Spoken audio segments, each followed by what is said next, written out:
Good first.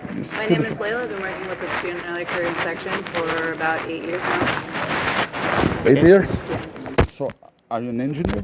I'm an engineer. I'm a mechanical engineer. But are you a volunteer? I think so. I'm a volunteer at ASME. Yeah, I think that's very important to understand that inside our organization there are two kinds of professionals.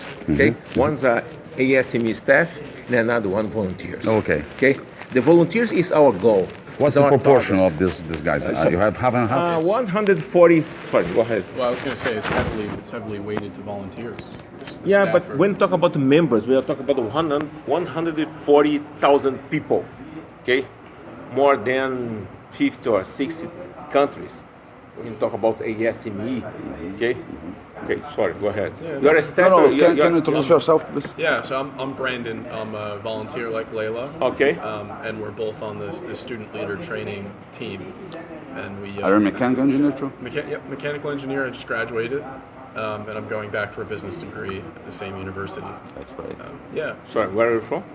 New Jersey. New Jersey. New Jersey. And you? I'm from Philadelphia. Philadelphia. Okay. We're close. Close, very close. Yeah. And you, please? Philly. I'm Philly. from there. Philly. Philly. Yeah, Philly. So I'm Marco Mendoza. I'm the student regional chair for the sections in Caribbean, Latin America, and South America. I am from Peru. I was an ASME. I am still an ASME member by 6 years now. So the last year I attended to the sessions they made in US, and now I am a backup for the session. Oh, that's great. And I expect to have done next year. I suppose it will be in Peru, no? Yep. Next Yep. year is And gonna we're be very happy to have you. Yeah, Very let's go happy. to Peru. Let's visit him. Yeah. Yeah. let's go. Yeah, that's good. And you? My name is Fernanda Prazeres. I'm from Brazil, Rio specific. I'm studying here. I'm doing graduation in Federal University of Rio de Janeiro. And what's your major? Major. I'm going to the chemistry and materials. Oh, that's great. And Fernanda's Fantastic. been basically our main contact here while Oh. we're trying to make things work and trying to adapt the material that we have so it's good for this audience. She's really helped us out. Oh, She's been that's like right. our eyes and ears. And she's Central great. point for your contacts from there. Okay, that's Very great. good. And you, Yeah. please? Okay, my name is very Marcelino. well. I'm a mechanical engineer and a member of ASME. Okay, I have a special pleasure because I'm a fellow of ASME.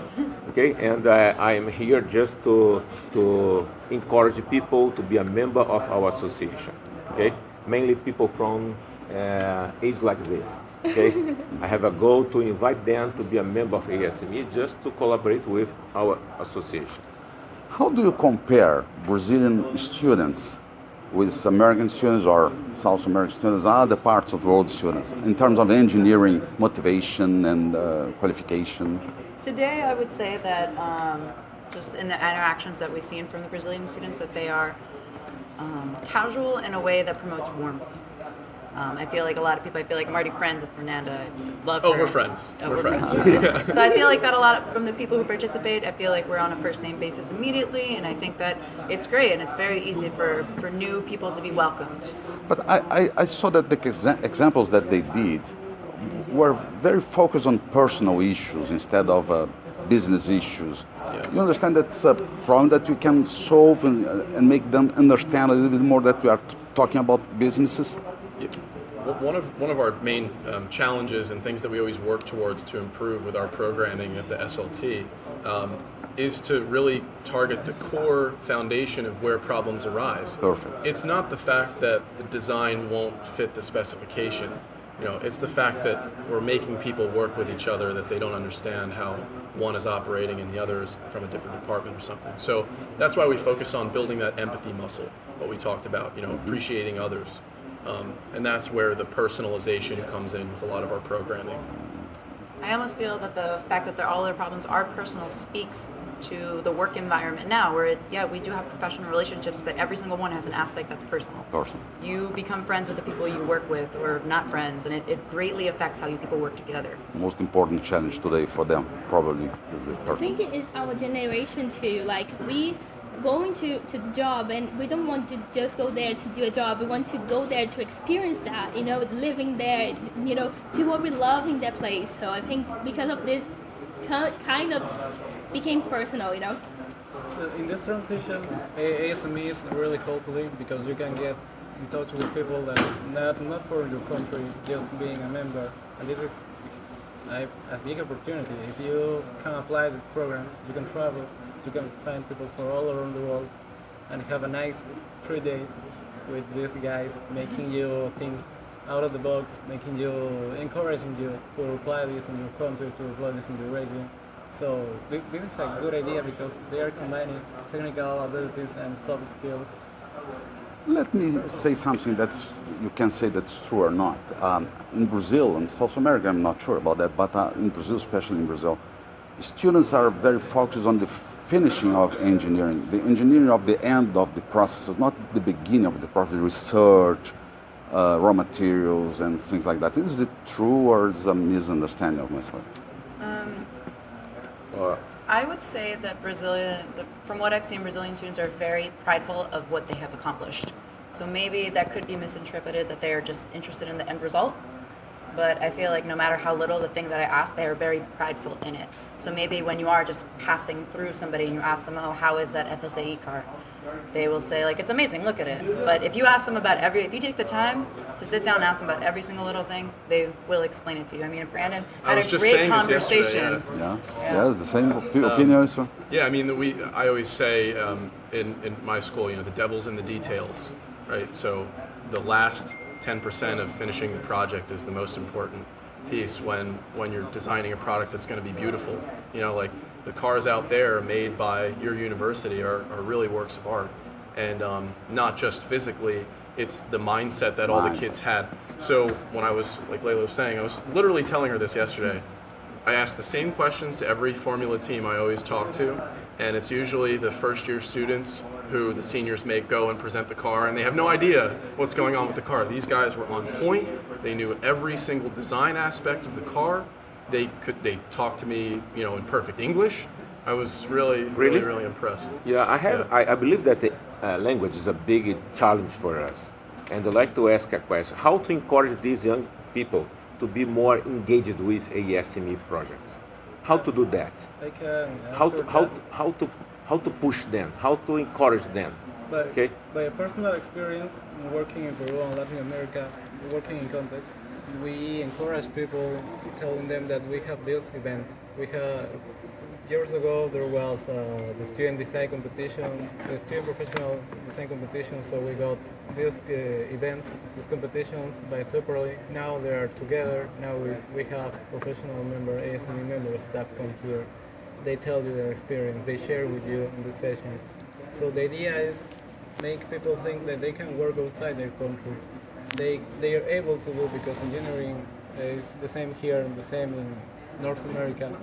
So we are capable to do that, and we need to think, to travel, to move outside.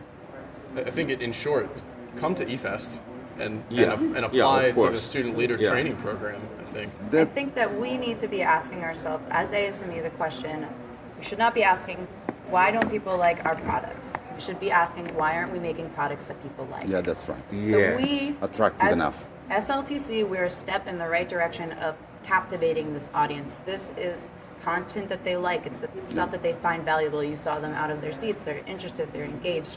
And that's where we have to go as a society, in that direction. We have to provide content in a place that we have really lacked in providing content in the past. And it's showing now with the age gap.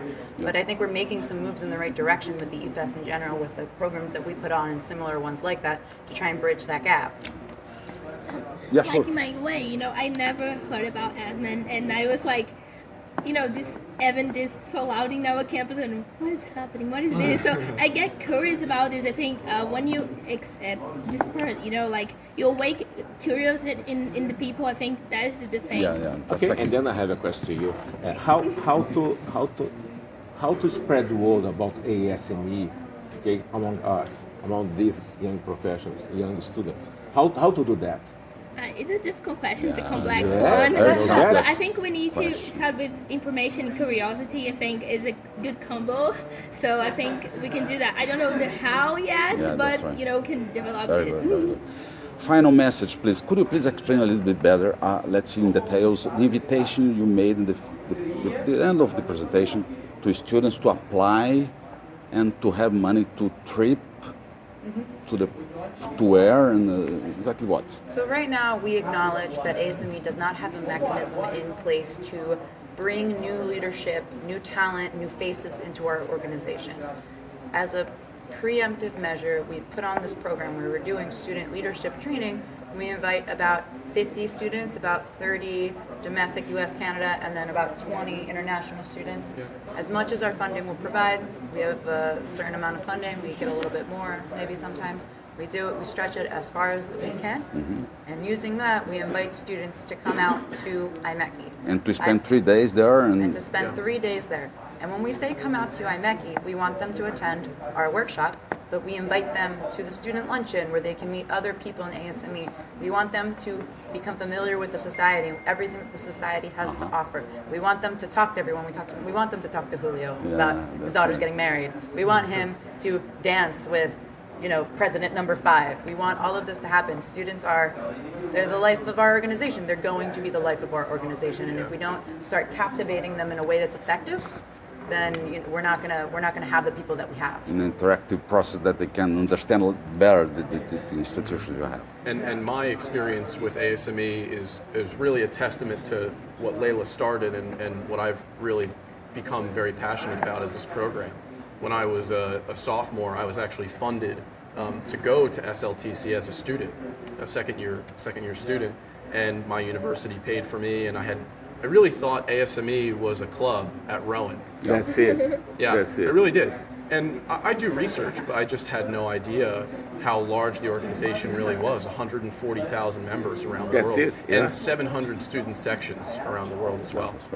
So coming to SLTC, and spending not just an hour session, but 8 hours a day with the same people, and literally meeting the people that run the organization, the past presidents, the board of governors, the people who really understand how this organization works, that changed my life.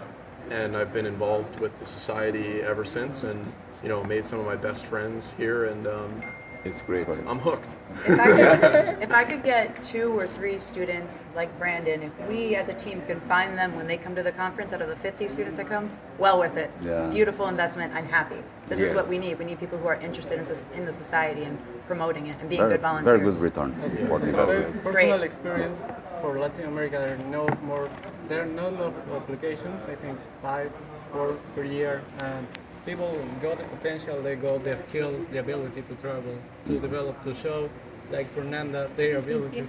Yeah. So, Very skilled person, really, Yes. really is. I mean, if you have the opportunity to travel, to go there, Okay. I went there, it's terrific, it's amazing.